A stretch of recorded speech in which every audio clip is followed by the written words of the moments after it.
Hello guys, welcome back to my channel. আজকে ছট পুজোর ভোরবেলা ফুটেজ নিতে মানে ব্লগ করতেই বেরিয়েছি। কোনোদিন এরকম এত ভোরবেলা বেরোই না। আর টোটালি পুরো রাস্তা দেখতেই পাচ্ছি, পুরো একদম খাখা করছে। আর যেখানে যেখানে সব ঘাটগুলো আছে সেখানে সব যাচ্ছে।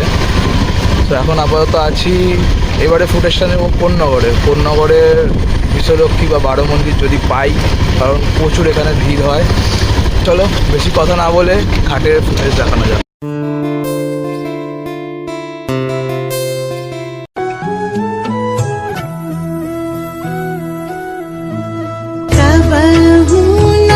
छुट्टी छठी